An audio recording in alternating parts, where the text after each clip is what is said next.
At this time, I'd like to welcome Julianne.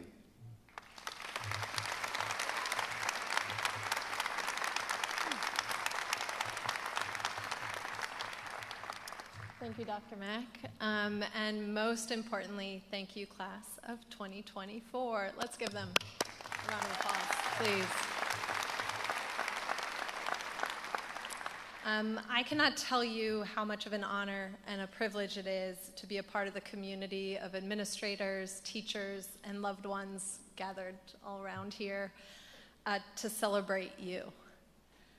A couple of months ago, I spent 2 weeks here in the US with my family, and I was about to board a flight from Newark to Nairobi, which was my layover on the way to Lusaka, Zambia. And I get a text from my mom that says, "Call me." And I'd already texted our family group chat goodbye to say, hey, I'm getting on the plane, so I immediately think, like, oh no, what's wrong? So I call her, and she says, the principal of the high school just called, and the seniors would like you to speak at graduation. I told him you're getting on a plane, but why don't you text him? And in my head, I'm thinking, there's gotta be a mistake. You know, they have the wrong Julianne.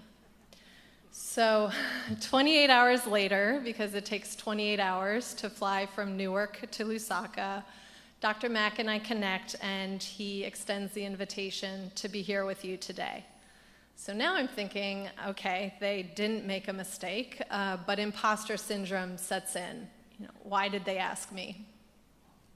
Nonetheless, I'm humbled and excited to be here, you know, the prospect of being here with you today, so I immediately said yes. But inside, I am honestly explicit face emoji scared.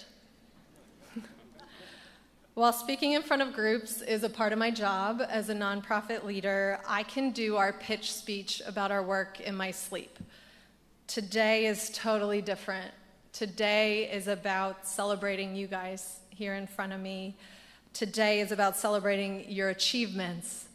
And I hope you'll walk away with a few seeds of advice that will grow, you know, over the next weeks, months, and years to come.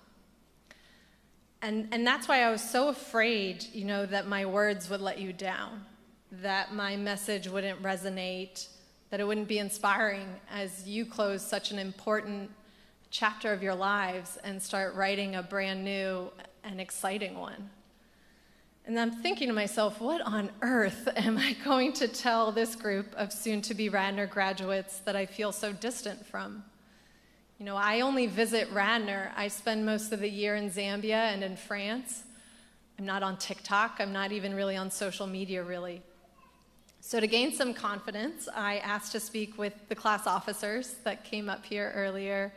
And I'm so grateful, you guys, for the time you made for me.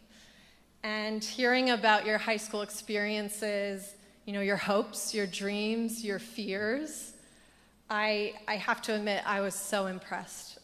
You are incredibly in touch and aware in a way that I never was when I was sitting in these seats 19 years ago.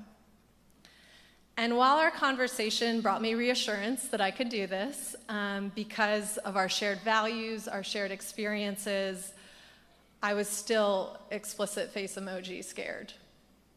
And it would take me several more weeks coming full circle back to my favorite coffee shop in the Nairobi airport at midnight with a 48-hour deadline to get my speech to Dr. Mack to start putting pen to paper. And so here we are.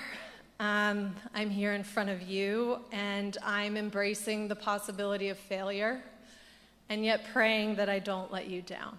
So let's do this.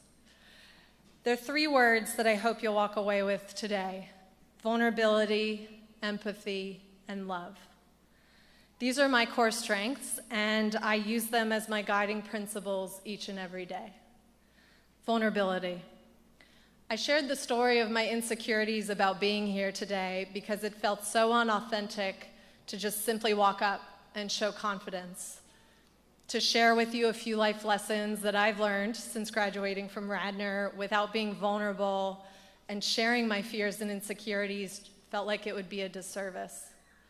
Vulnerability is a powerful strength. This is a lesson I hope you carry with you as you step into the next chapter of your lives. We all have moments of self-doubt.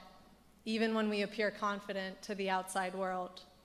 And it's okay to feel unsure sometimes. It's actually okay to feel unsure a lot of the time. And it's okay to question yourself. What matters most is how you respond to those feelings and who you honestly and openly share them with. Being vulnerable and honest with you today, I hope to show you that it's okay to be real and genuine about how you're feeling. Authenticity helps build deeper, more meaningful connections with others. And as you move forward, remember that showing your true self will help you build trust and the most rewarding of relationships. So be vulnerable. Empathy. Have empathy and grace for yourself as much as you have for others. In high school, I identified as an athlete who worked hard to get straight A's. I didn't think I was beautiful because I didn't have straight blonde hair. I only recently came to understand my misconceptions about body size thanks to Jax's song, Victoria's Secret. I also wish somebody would have told me that thighs of thunder meant normal human thighs. And when I was 15 years old, I sat in the high school cafeteria, and with two friends, we started thinking up a project to serve African youth. This project would become the nonprofit organization that has played a profound role for over half of my life. Quite literally, I've grown up with my nonprofit. And when I went full-time for the organization 10 years ago, I solely identified as its leader. I'd often have trouble differentiating who Julianne was with the African education program. And I always built my identity on what I did, not who I was. I constantly compared myself to others and set way too high expectations for myself as a person and as a leader. I used to be incredibly self-critical and a perfectionist. And if I'm being honest, I still am sometimes. But over the last few years, I've worked hard to build my self-identity based on who I am, not my actions. I strive to accept my flaws as much as my strengths, and to have the same empathy and grace for myself as I do for those around me and those that I serve. So today, I identify as Julianne, full stop. And Julianne is multifaceted. She's a loving aunt, sister, daughter, granddaughter, and a loyal friend. She's a nonprofit leader whose purpose is to inspire others to transform their communities. She's a workout-loving, trash TV-watching animal enthusiast, among the many other things that make her who she is. And she still has to work hard every day to love herself. So have empathy and grace for yourself as much as you do for others. Love, my favorite. Love deeply, love profoundly, love passionately. When I was sitting in these seats 19 years ago, I was not only looking forward to going to Ocean City for senior week, I was preparing for my first trip to Zambia. I never imagined that I could develop a love so immense for a place and a people so far away, so unlike anything I've ever known growing up. And this year, the African Education Program is celebrating its 20th anniversary, and I'm often asked, how do you keep going? Running a nonprofit is incredibly hard. You burn out time and again. But it's my deep, profound, passionate love for the mission and the people that we serve that has kept me rising above every challenge. And I'm going to step on a soapbox here for just a minute. To love means to be present. Technology and social media are incredible tools, but don't let them distract you from being present in the moment, being present for your community, for your friends, for your family, and for yourselves. Okay, I'll get off the soapbox now. Loving this deeply, though, comes with heartbreak, I'm not going to lie to you. Whether it's in your friendships, romantic relationships, professional endeavors, you'll experience disappointment and hurt. But have faith that love, in all of its forms, can overcome these obstacles and makes every struggle worthwhile. Love is what drives us, heals us, and ultimately defines our greatest achievements. So embrace love in all of its intensity and let it guide you through every aspect of your life.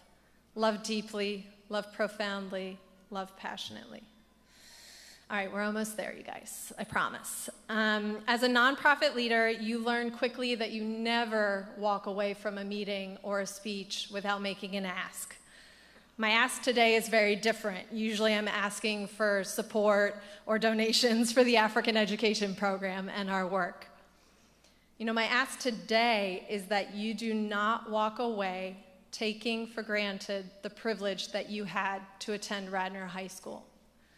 Having worked in Zambia and across Africa, I can assure you that far too few people have had the opportunities that you've had.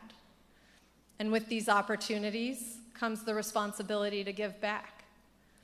We live in a time when so many of the world's challenges seem insurmountable. You know, we're facing wars, climate change, threats to democracy, social injustice, systemic poverty, the list goes on. And you may be wondering, what difference can I make? I've been fortunate to do work that has changed thousands of lives. But in reflecting on my path, I've realized that my greatest impact was not in those thousands of lives, but in the small, everyday actions that I take. A very quick example is Febi, a shy Zambian girl with a passion for children with disabilities who I met when she was in 9th grade. Febi shared with me that our conversations when she was young about following her dreams were a part of the building blocks that got her where she is today. And today, she leads one of the most unique and impactful special education programs in Zambia. And she dreams of transforming the whole education landscape for all of Zambia's children with disabilities. So what can you do? Be a sounding board for a friend in need. Help a stranger. Get involved with a cause you're passionate about. Start your own cause, right? Vote. Most of you are going to be 18 this in November. If not all of you, please vote. And I can assure you that every single positive action you take has a ripple effect that you cannot imagine. And if we each do our small part, the needle of progress moves, and that movement matters. I recently spoke on a podcast and was asked, what advice would you give your 20-something self? And my advice was simple: trust the journey. There will be ups and downs, there will be twists and turns. Trust yourself. Trust your intuition. To me, I told myself, trust your core strengths of vulnerability, empathy, and love. And know that each moment is leading to exactly where you need to be. So I want to leave you with the same advice. Trust yourself, trust your intuition, and know that you are exactly where you need to be. You are ready for this journey. Embrace it with open minds and open hearts. Thank you, Radnor High School, class of 2024. Congratulations.